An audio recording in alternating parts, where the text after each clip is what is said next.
पिछली क्लास तक हमने बहुत सारे स्टैंडर्ड केसेस जो है देख लिए थे, उनके मोमेंट ऑफ इनर्शिया तैयार कर लिए थे। इसके बाद दो थ्योरम्स हमें पढ़नी है, पैरेलल एक्सिस थ्योरम और परपेंडिकुलर एक्सिस थ्योरम, दोनों बहुत इंपॉर्टेंट हैं। उससे पहले हम एक बार वेरिएबल मास डेंसिटी वाले जो क्वेश्चंस होते हैं उनको करके देख लेते हैं, फिर इसके बाद हम उन दोनों थ्योरम्स में चलेंगे। तो स्टार्ट करते हैं, रॉड की बात करते हैं। चलो, ये एक रॉड है जिसका जो लीनियर मास डेंसिटी है वो lambda is equal to a plus B x जैसा है, a प्लस बी एक्स से डिफाइंड है। उसने कहा कि इसके अबाउट मोमेंट ऑफ इनर्शिया बताओ, इसकी टोटल लेंथ l है। अब ऐसे क्वेश्चन कैसे करोगे जरा देखो एक बार। तो उसने क्या किया, इस बार जो रॉड है वो यूनिफॉर्म मास की नहीं है, उसने मास उसका दिया भी नहीं है। उसने कहा इसकी डेंसिटी हम दे रहे हैं आपको lambda is equal to a plus B x और लेंथ l है, इसके अबाउट मोमेंट ऑफ इनर्शिया निकालना है। तो सुनो जरा क्या तरीका होगा। देखो, जो हम डेरिवेशंस करते हुए चल रहे हैं उसकी वजह यही थी कि इस टाइप के क्वेश्चंस को अटेम्प्ट किया जाए। आप स्मॉल x डिस्टेंस पर जाइए, dx विड्थ का, dm मास आप कंसीडर करिए। आप ये एक पॉइंट पार्टिकल होगा और dm का मास लिखा जाएगा इस बार m अपॉन l से नहीं लिख सकते, m upon l into dl उससे नहीं लिख सकते, इस बार लिखेंगे लैम्डा इंटू dx से। लैम्डा बताओ, a plus B x into dx, this is the value of dm। अब ये एक पॉइंट पार्टिकल है, यहां से परपेंडिकुलर डिस्टेंस x है। बताओ पहला स्टेप क्या लिखना चाहिए। पहला स्टेप लिखना चाहिए di is equal to dm x square. चलें बताएं, dm की जगह क्या लिखेंगे, a plus B x into D x into x square. इतना सा काम होता है और हमें क्या करना होगा, इसे इंटीग्रेट करना होगा। कहां से कहां तक, x को 0 से l तक, या स्मॉल l ले लेते हैं। चलो, अब यहां क्या करना होगा, यहाँ एक्स स्क्वायर डी एक्स का इन दोनों पार्ट में मल्टीप्लाई कर दीजिए, तो a into x square D x. अब जरा अगला वाला स्टेप देखो, b इंटू एक्स और x square x cube into D x. तो दोनों में इंटीग्रेशन भी अलग अलग लगा दीजिए, क्या फर्क पड़ता है। 0 से l, 0 से l। बताइए यहाँ क्या हो जाने वाला है, a बाहर आ जाएगा, integration of x square D x सीधे लिख दें, ये बन जाएगा जाकर x cube by 3, limit from 0 to l। ठीक है, b बाहर ले लीजिए, एक्स क्यूब डी एक्स का आंसर बताएं एक बार, एक्स की पावर 4 बाई 4, लिमिट 0 से l। परफेक्ट, ये हो जाएगा a बाई 3, एक बार आप l पुट कर दीजिए, एक बार 0 तो l क्यूब आ जाएगा, प्लस b बाई 4 l की पावर 4। सही है क्या। चलिए, तो अब एक बार आप इसको थोड़ा सा चाहे तो सिस्टमैटिक लिख सकते हैं, चाहे तो नहीं लिखें, आपकी मर्जी। वैसे ये आ रहा है al cube by 3 plus bl की power 4 by 4, that's your answer. ये एक छोटा सा पार्ट था जब इस टाइप के क्वेश्चंस आए कि वो रॉड की अपनी कोई एक क्या दे रहा हो, जो है वेरिएबल मास डेंसिटी दे रहा हो, तो हम ऐसे क्वेश्चन को कैसे करेंगे। क्लियर। एक और स्टेप लेते हैं। चलो, ये एक डिस्क है और डिस्क इस बार यूनिफॉर्म नहीं है, और इसकी जो मास डेंसिटी है ना, सरफेस मास डेंसिटी, वो सिग्मा नॉट एक्स स्क्वायर से डिफाइंड है, रेडियस आर है, मोमेंट ऑफ इनर्शिया उसने ऐसे पूछ रखा है। सही है। अब देखो यहाँ पर एलिमेंट वाला ही रास्ता है। अब कुछ इसमें स्टैंडर्ड केस नहीं याद रखे जा सकते हैं, क्योंकि यहाँ पर एक्स क्यूब हो सकता था, एक्स हो सकता था, कैसी भी इक्वेशन आ सकती थी। तो क्या करेंगे जरा बताओ इसके लिए।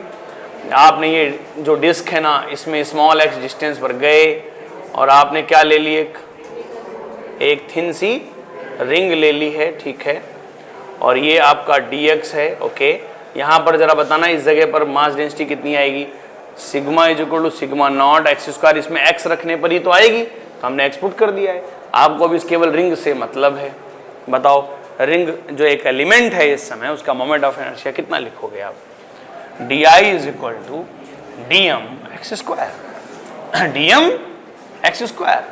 पूरा ध्यान आपका एलिमेंट पे होगा। तो देखो, इतनी छोटी सी चीज है, अब काम आ रही है। जो अभी तक हमने डेरिवेशन सीखे थे वो वहां उतने काम के नहीं है जितने कि अब हैं यहाँ पर, और बहुत थोड़ा सा काम होता है। ढंग से आपको एलिमेंट लेना आ जाए, dm लिखना आ जाए। चलो बताओ dm कैसे लिखेंगे। dm की वैल्यू आएगी सिग्मा नॉट, नहीं, सिग्मा इंटू डी ए। सुना आपने, सिग्मा इंटू डी ए। चलो बताओ सिग्मा की value, sigma not into x square, D A की वैल्यू, डीए की वैल्यू बताएं। डीए की वैल्यू बता चुका हूं कई बार, 2 pi x into D x. ये आपका डीएम आ गया, पुट कर दीजिए यहाँ पर sigma naught x square 2 pi x D x multiplied by x square, this is to be integrated. चलो इसमें से कॉन्स्टेंट्स नंबर क्या कर लिए जाएं, बाहर ले लिए जाएं। बताएं 2 pi sigma naught x to the power 5 dx limit from 0 to r। Simple, बताओ आंसर इसका। 2 pi sigma naught r to the power 6 by 6, ठीक है, बन जाएगा 1/3 pi sigma naught r to the power 6। Check करो, ठीक है, दैट इज योर आंसर। ये मोमेंट ऑफ इनर्शिया है। ऐसे वर्क जो है या ऐसे क्वेश्चंस आपको क्या लगे, इजी लगे, इसलिए ये सिखा दिया गया। सही है, एक और दूं, चलो देखो इसी पैटर्न पर है। ये एक सेलुलर डिस्क है, समझते हो।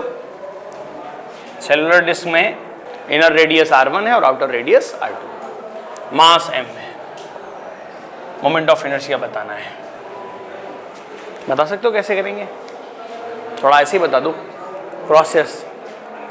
स्मॉल x डिस्टेंस पे जाएंगे, एक एलिमेंट लेंगे और उसकी विड्थ dx ले लेंगे और फिर उसका मोमेंट ऑफ इनर्शिया लिखेंगे, इंटीग्रेट कर देंगे कहां से कहां तक, r1 से r2। पक्का दिखाओ करके, आंसर आना चाहिए आपकी कॉपी में, है ना।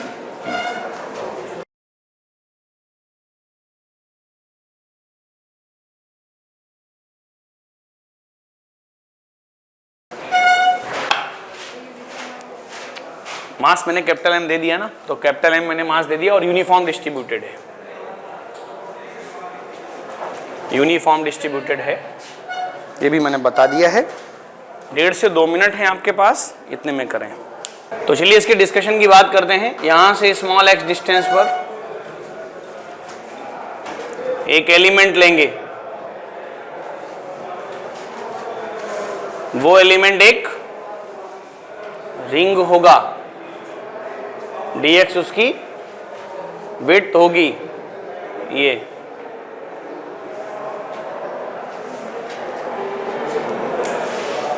अब सबसे बड़ी बात है इसका dm लिखना, है ना।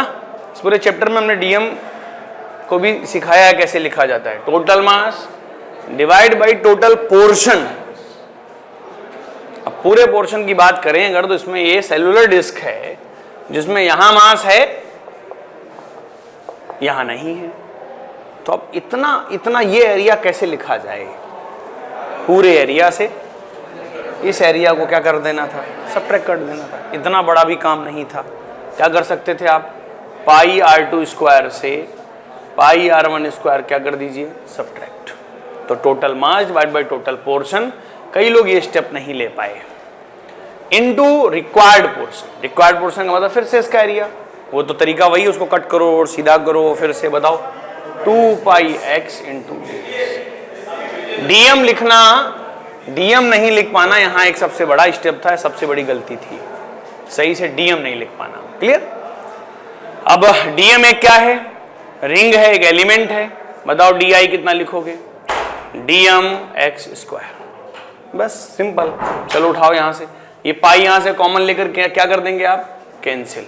तो यहाँ पर dm उठा के पुट करें आप एक बार, तो m upon r2 square minus r1 square multiplied by, ऊपर ये 2 है तो 2 भी यहाँ लिख दीजिए आप, x into D x multiplied by कितना, x स्क्वायर। ठीक है, क्या करना चाहिए बताओ, इंटीग्रेट कहाँ से कहाँ तक, r1 से लेकर r2 तक, सिंपल। चलो बाहर ले लो, यहाँ से क्या चीज़ कॉमन आ रही है, 2m upon r2 square minus r1 square into x cube D x, limit from r1 to r2। इसका इंटीग्रेशन बताओ, सब जानते हैं, x की पावर 4/4, तो बताना जरा, 2m अपॉन क्या हुआ, 2m upon r2 square minus r1 square multiplied by x to the power 4/4, limit from r1 to r2। कहीं से ऐसा कुछ नहीं था कि नहीं किया जा सकता था, सिंपल था। ये इसे क्या कर देगा, कैंसिल। तो बताओ क्या बच जाने वाला है, m अपॉन 2 टाइम्स, हाँ जी, r2 square minus r1 square R2 की पावर 4 माइनस R1 की पावर 4। अब एक तो है कि आप इसी हाल में से छोड़ दें, या मैथमेटिकली थोड़ा सा सिंपल सा कैलकुलेशन है, कर लीजिएगा। m/2 टाइम्स देखना R2 square minus R1 square, इसको आप ऐसे लिखो आप से R2 स्क्वायर की पावर 2 R1 स्क्वायर की पावर 2, इसको आप क्या कह दीजिए a, इसको क्या कह दीजिए b, ये क्या बन जाएगा a square minus b square. कैसे ब्रेक कर सकते हैं इसको, a minus b a plus b। अच्छा बताओ क्या लिखेंगे इसके बाद, m/2 times R2 square minus R1 square, एक ब्रैकेट में आप लिखेंगे R2 square minus R1 square और दूसरे ब्रैकेट में लिखेंगे आप R2 square plus R1 square. ये पूरा फैक्टर इससे क्या हो जाएगा, कैंसिल आउट। बताओ जरा आंसर क्या आने वाला है। आप आंसर देख रहे हैं m/2 टाइम्स कितना R1 square plus R2 square. सही है क्या, दैट इज योर आंसर। सही है, ठीक है। ये इस सेक्शन का एक अच्छा सा क्वेश्चन था जिसमें हम प्रैक्टिस कर सकते थे। ठीक है, आगे बढ़ते हैं।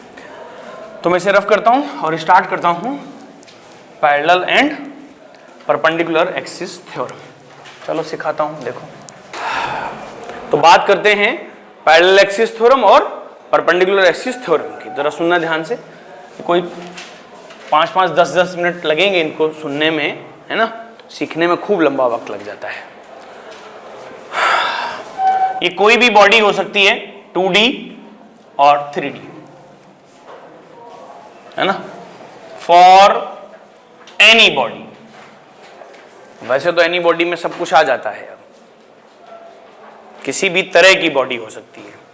अब किसी भी तरह की बॉडी में फिर ये समझाने की जरूरत नहीं है कि मतलब हेमिस्फेयर भी हो सकता है, सॉलिड स्फेयर भी हो सकता है, डिस्क हो सकती है, रिंग हो सकती है, बॉडी कैसी भी हो सकती है।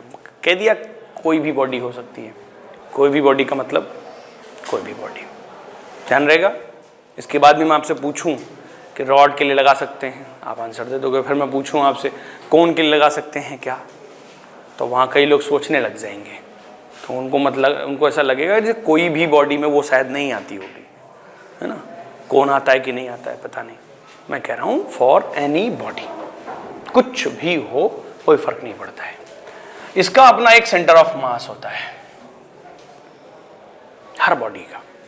सेंटर ऑफ मास से पास होने वाली कोई भी एक एक्सिस हो सकती है, कोई भी, जरूरी नहीं है कि वो वर्टिकल हो। अब पहली बार मैं बनाऊंगा कोई ना कोई, तो है ना, जरूरी नहीं कि हॉरिजॉन्टल हो, ऐसा भी लिख सकते हो, लेकिन चलो हमने बना ली। ये एक्सिस है जिसके अबाउट मोमेंट ऑफ इनर्शिया को हमने बुलाया आई ऑफ सी एम से। और अब उसके एक पैरेलल एक एक्सिस है जो इससे कुछ डिस्टेंस पर है, वो बॉडी से पास भी हो सकती है। हो सकता है ज्यादा दूर हो, तो ज्यादा दूर होने का मतलब यहां हो सकती है, यहां हो सकती है, आगे पीछे कहीं भी हो सकती है। इससे इसकी डिस्टेंस है d, और ये 90 डिग्री एंगल पर है, मतलब दोनों पैरेलल एक्सिस हैं। इसके अबाउट मोमेंट ऑफ इनर्शिया को मैं I बुला रहा हूं। According to this theorem an equation can be written as I is equal to ICM plus mass of the body, जितना मास है, into d परपेंडिकुलर का स्क्वायर। इतनी थोड़ी सी बात कही गई बस। अब सोचो जरा, इसके बाद भी स्टूडेंट्स को इसको लगाने में, अप्लाई करने में दिक्कत आती है और कई बार गलतियां करता है। आपको लगता होगा कि आपसे नहीं होगी, है ना, क्यों? देखेंगे, है ना।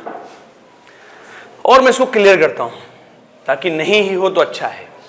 देखना, कोई भी बॉडी है, सेंटर ऑफ मास है, अगर ये एक्सिस होती और बगल में एक्सिस थोड़ा दूर हो जाती, लग जाएगी कि नहीं लग जाएगी, जल्दी बताओ फटाफट। ये I1 ले लेते हैं, इसको ICM ले लेते हैं, बताओ लगेगी कि नहीं लगेगी। I1 is equal to I of CM plus m into D square. एक ऐसी एक्सिस भी है जो यहाँ से d डैश की डिस्टेंस पर है। अब बताएं, ये लेफ्ट साइड है तो नेगेटिव तो नहीं लिखेंगे, नेगेटिव नहीं लिखेंगे कुछ भी। ICM plus m into D dash का स्क्वायर। चलो एक और केस बताता हूँ। ये बॉडी है, सेंटर ऑफ मास है, इस बार ये एक्सिस है, ये दूसरी एक्सिस है, I ऑफ CM I।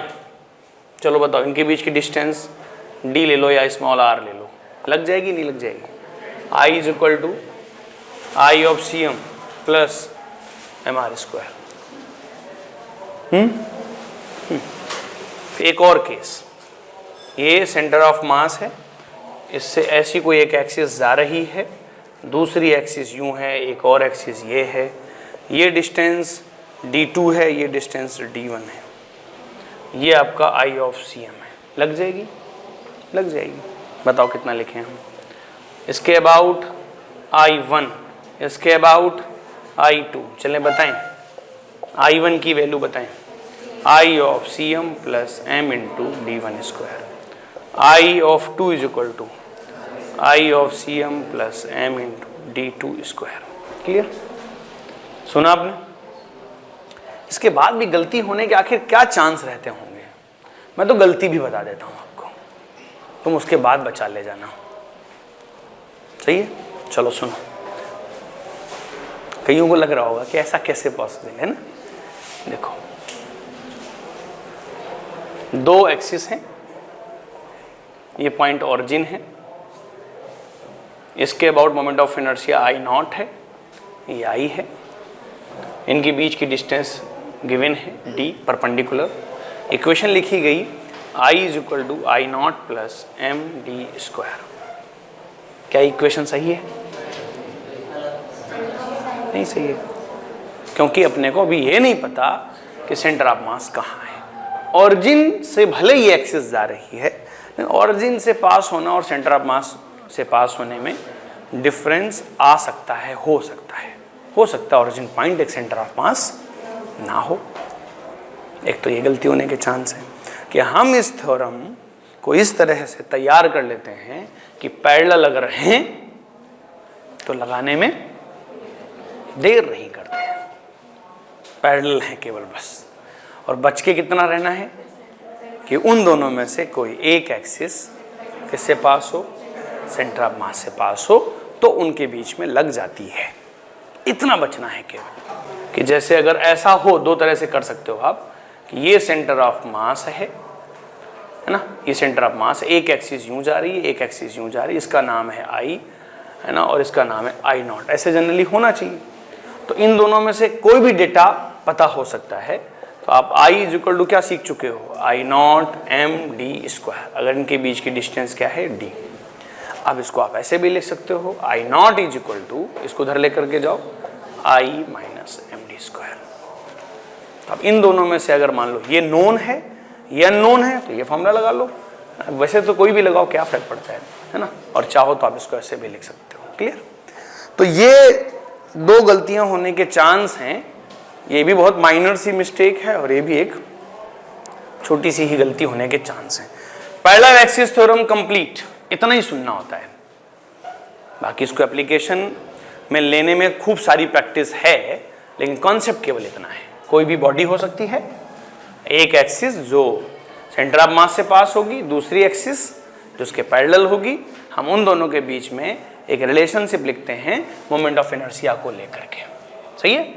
इसी को आप जो डेफिनेशन में लिख सकते हो, है ना, वो बात अलग है। चलो जी, बात करते हैं परपेंडिकुलर एक्सिस थ्योरम की।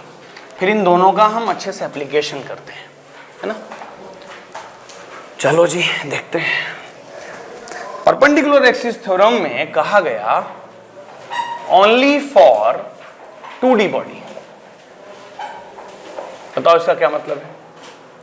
Only for lamina type body. Lamina type body मतलब प्लेनर बॉडी, प्लेनर बॉडी। सही है? प्लेनर मतलब केवल और केवल जिसमें सरफेस हो, थिकनेस बहुत कम हो, वॉल्यूम नहीं हो, केवल एरिया हो। जैसे सोचो कि आप पेज से, प्लेन ऑफ द पेज से बना हुआ कोई स्ट्रक्चर मान सकते हो, कागज से बना हुआ कोई पार्ट मान सकते हो। या और कम अच्छे से क्लियर इसको करूं मैं अगर, तो मैं और कम शब्दों में ऐसे बोल सकता हूं, एक ऐसी बॉडी जो किसी प्लेन में पूरी की पूरी तरह लाई कर जाए, लाई कर जाए। उसमें बहुत अच्छे समझाऊं तो समा जाए एक तरह से। जैसे कि आपको कहें, हम ये कहें ये बोर्ड है, तो ये बोर्ड है, एक प्लेनर बॉडी है। अब तुमसे मैं कहूं कि कोई ऐसी बॉडी लो, ये प्लेन मान लो एक, जो इस बोर्ड को पहले यहाँ हवा में ले आओ, वरना तुम कुछ और गड़बड़ कर जाओगे। यहाँ ले आओ, जो दोनों तरफ से देख सकते हो। अब ऐसी कोई भी बॉडी जो इस बोर्ड में समाई जा सके, लाई कराई जा सके, हम वो बॉडी ले सकते हैं। चलो बताओ फटाफट। हम एक स्क्वायर प्लेट ले सकते हैं, डिस्क ले सकते हैं, रिंग ले सकते हैं। अब रिंग में कई लोग सोचेंगे थिकनेस होती है। आज आइडियल रिंग की बात करें तो थिकनेस हम उसे 0 कर देते हैं ना, सॉरी नेग्लिजिबल कर देते हैं, बहुत कम कर देते हैं। अच्छा रॉड, रॉड ये नहीं है, बहुत थिन लेंगे उसको तो वो भी लाई कर जाएगी। रॉड, ट्रायंगुलर लेमिना ले सकते हैं, रेक्टेंगुलर प्लेट ले सकते हैं, ठीक है, ये सब ले सकते हैं। कागज या कागज से बनी हुई कोई चीज़ है ना। हॉलो स्फीयर नहीं ले सकते, मैंने दीवार से इसीलिए बाहर निकाल लिया, वरना कई लोग उसको अंदर जाके छुपा देंगे। हाँ, वो कहेंगे कि भाई समा ही तो जाना था, तो हमने अंदर ही उसको भेज दिया। तो इसीलिए मैं बाहर ले आया कि दोनों तरफ से दिख रहा। अब इधर से छुपाना अलग चीज़ है, समा जाना अलग चीज़ है। तो हॉलो स्फीयर नहीं ले सकते, सॉलिड स्फीयर नहीं ले सकते। क्यों? सॉलिड या हॉलो में से कोई भी नहीं है। कौन नहीं ले सकते। तैयार हो? तो ऐसा कोई भी स्ट्रक्चर जो एक प्लेन में लाई नहीं करेगा, हम उसमें परपेंडिकुलर एक्सिस थ्योरम नहीं लगाएंगे। ठीक है, एक बात तो ये होगी। दूसरी बात, कोई एक एक्स एक्सिस ले लो, देखो मैं लाइन बोल रहा हूँ, कोई एक एक्स एक्सिस ले लो जो या तो बॉडी के प्लेन में हो, या तो बॉडी से पास हो रही हो, या बॉडी के प्लेन में हो। दूसरी एक्सिस ले लो जो उसके परपेंडिकुलर हो, और गजब बात कि उन दोनों का जो इंटरसेक्शन पॉइंट है वो या तो बॉडी में हो या तो बॉडी के प्लेन में हो। बस अब ये प्लेन वाली बात क्लियर करनी पड़ेगी। तीसरी एक्सिस जेड एक्सिस है, तो उसका कहना था इस थ्योरम का कि इसके about moment of inertia I x है, इसके about moment of inertia I y है, इसके about moment of inertia I z है। तो हम एक रिलेशन लिख सकते हैं, I Z is equal to I x plus I y. इतनी सी बात है। ये थ्योरम सीखने के बाद ज्यादातर लोगों के दिमाग में ये बैठ गया कि हम हमेशा I Z is equal to I x plus I y ही लिख सकते हैं। मतलब अगर हम ये कहें कि हम इसे y ले लें, इसे z ले लें और इसे x ले लें, तो भी उनको लगता है कि हम वही रिलेशन लिखेंगे I Z is equal to I x plus I y, जबकि ऐसा नहीं है। ये जो एक्सिस है किस में है? इन द, तो मैं क्या लिख रहा हूँ, in the plane of the body. बताओ ये क्या है? In the plane of the क्या बॉडी। ये क्या है? Perpendicular to the plane of the body. और यही सारी बातें मैं यहाँ भी लिखनी चाहिए। यहाँ क्या लिखना चाहिए? In the plane of the body. यहाँ क्या लिखना चाहिए? In the plane of the body. यहाँ क्या लिखना चाहिए? Perpendicular to the plane of the body. तो बताओ यहाँ रिलेशन क्या लिखोगे? I X is equal to I Y plus I Z. मतलब ये कि यहाँ जो लेफ्ट साइड में हम लिख रहे हैं ना मोमेंट ऑफ इनर्शिया, वो उस एक्सिस के अबाउट है जो उन दोनों एक्सिस के प्लेन ऑफ द बॉडी के परपेंडिकुलर है। उसके अबाउट हम इक्वलाइजेशन करते हैं I Y plus I z, या I Z is equal to I x plus I y. सही है ना? ठीक है। कोई ऐसा भी कर सकता था क्या कि हम इसे y लेंगे जाइए और इसको x और इसको z, तो क्या लिखता वो लिखता I Y is equal to I x plus I Z. अच्छा, क्या हम ऐसा कर सकते थे कि एक एक्सिस यूं ले लें और एक एक्सिस ले लें? दोनों की दोनों एक्सिस बॉडी से पास ही नहीं हो रही हैं, लेकिन इन द क्या है प्लेन ऑफ द बॉडी है, इसको वन एक्सिस कह दो, इसको टू एक्सिस कह दो, और in the plane of the body है और इसको थर्ड एक्सिस कह दो। I3 is equal to I1 plus I2। कोई दिक्कत नहीं। अच्छा, ये एक बॉडी है, क्या हम ऐसी कोई एक्सिस ले सकते हैं और ऐसी एक्सिस ले सकते हैं? अल्फा, बीटा, गामा, आप क्या कहते हो? ले सकते हैं। क्या फर्क पड़ता है? बताओ यहाँ क्या लिखेंगे? I gamma is equal to I alpha plus I beta. सही है? तो हमें एक्सिस सिस्टम लेना आना चाहिए। एक्सिस सिस्टम, दो एक्सिस बॉडी में या बॉडी के प्लेन में समा जाएं, लाई कर जाएं, तो वो सही हैं, और तीसरी एक्सिस उन दोनों के परपेंडिकुलर है।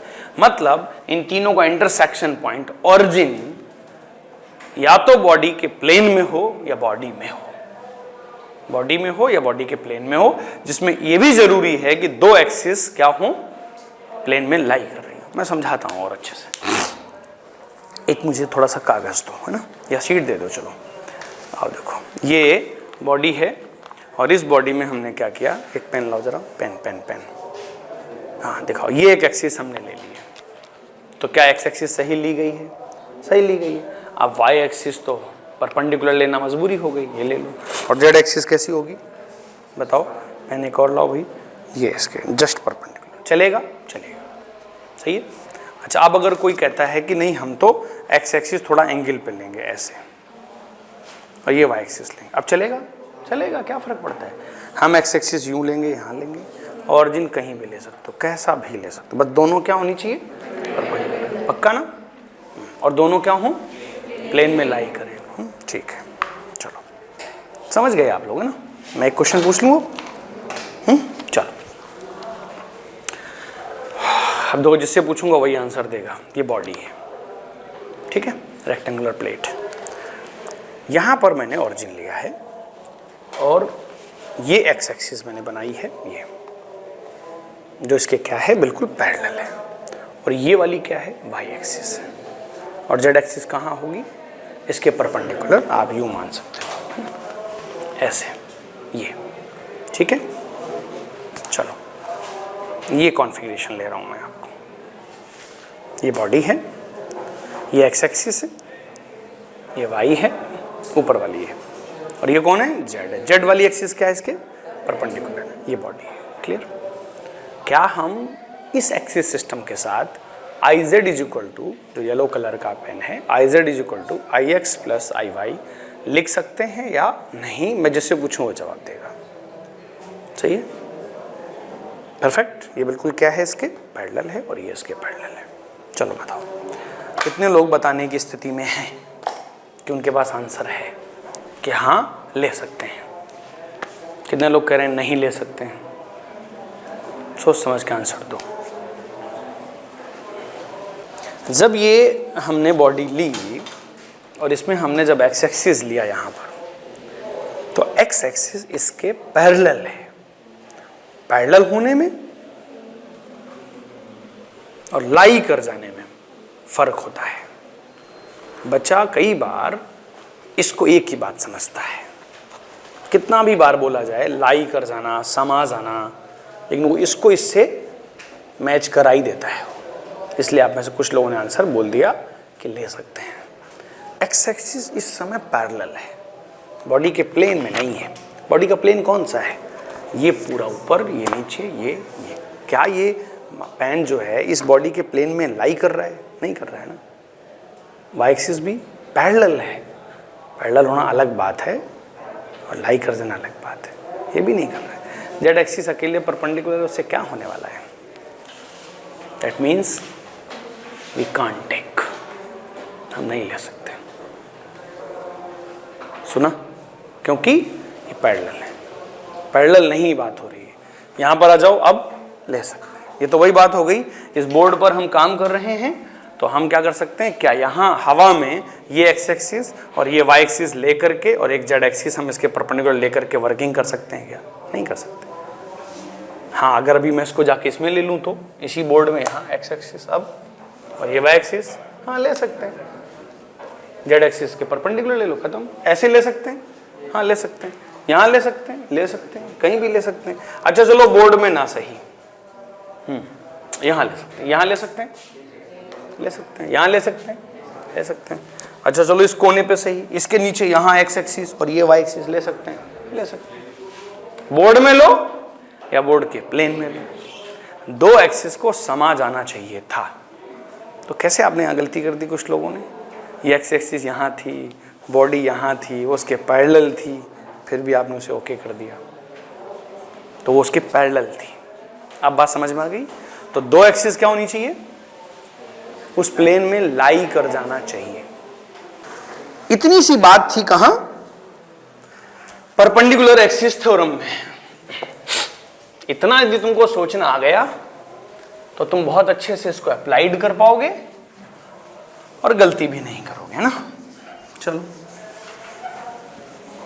अगर मैं दो एक्सिस के लाई कराने की बात करूं तो जरा देखना ध्यान से, ये बताना जरा मुझे बस केवल कि ये एक एक्स एक्सिस मैंने ले ली है और ये सॉलिड हेमीस्फेयर का ऊपर वाला क्या है, पोर्शन है, पूरा ऊपर वाला सरफेस है, वो कैसा है, डिस्क जैसा है। मैंने एक्स एक्सिस क्या कर दी, उसमें लाई करा दी। ये क्या है, वाई एक्सिस, ये क्या करा दी मैंने, उसी में लाई करा दी। समझ गए क्या, सॉलिड हेमीस्फेयर, ऊपर वाला पोर्शन कैसा है, बिल्कुल डिस्क जैसा। एक्स एक्सिस ये लाई कर रही है, क्या कर रही है, वाई एक्सिस यूं लाई कर रही है ऐसे ऐसे यूं। जेड एक्सिस ये, जिससे पूछूं वो आंसर देगा, तुम आंसर दोगे। हाँ, जेड एक्सिस ये है। बताओ क्या हम I Z is equal to I x plus I Y लगा सकते हैं? नहीं लगा सकते, ठीक है, तुम बताओ। एक्स एक्सिस पूरी लाई कर रही है, वाई एक्सिस पूरी लाई कर रही है, आई जेड उसके परपेंडिकुलर है, फिर दिक्कत क्या है, इसको बोलने दो।